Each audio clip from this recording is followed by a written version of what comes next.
председател. Се јавив за реплика од повеќе причини, затоа што некои работи едноставно мора да се документираат.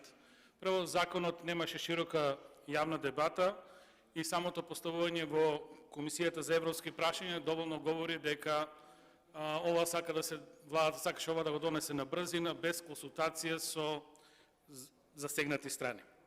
Понатаму, морам да коментирам дека фалинка на законот и законот прашање на време, кога повторно ќе го отвориме, е тоа што многу поими не се дефинирани.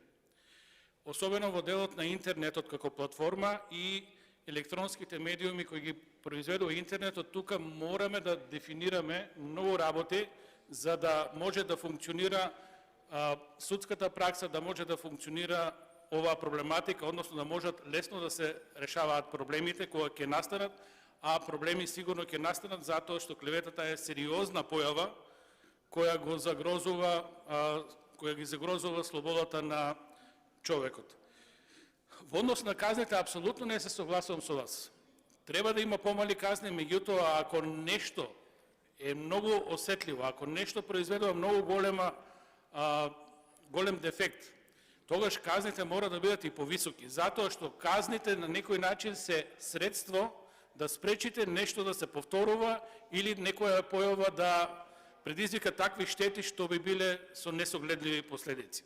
Едноставно и самиот пристап со казливост на некои пострашни, потешки дела може во принцип да делува и превентивно, да одврати некој од постапување во однос на такви засегнења, на такви постапки, односно да врши клевета. Ќе ви кажам најобичен пример. Може политиката со мали казни да стимулира клевета. Не е исклучиво, едноставно богата политичка партија, како што е владеачката, СДСМ или ДУИ, може да стимулира некој да врши клевета. Мали казни, ќе си ги платиме казните и што правиме? Го загрозуваме основното начало на овој закон. Затоа треба казните да бидат пропорционални на штетата што ќе ја предизвикат. Што се однесува до казните и тоа што вие стимулирате мали казни, малку ме зачудува, ако го погледнете, па буџетот еве стига за 21 завршна сметка, имате зголемување на приливот на средства од казни. Значи, од една страна законски стимулирате помали казни, ама од друга страна граѓаните се казнуваат и се полни буџетот.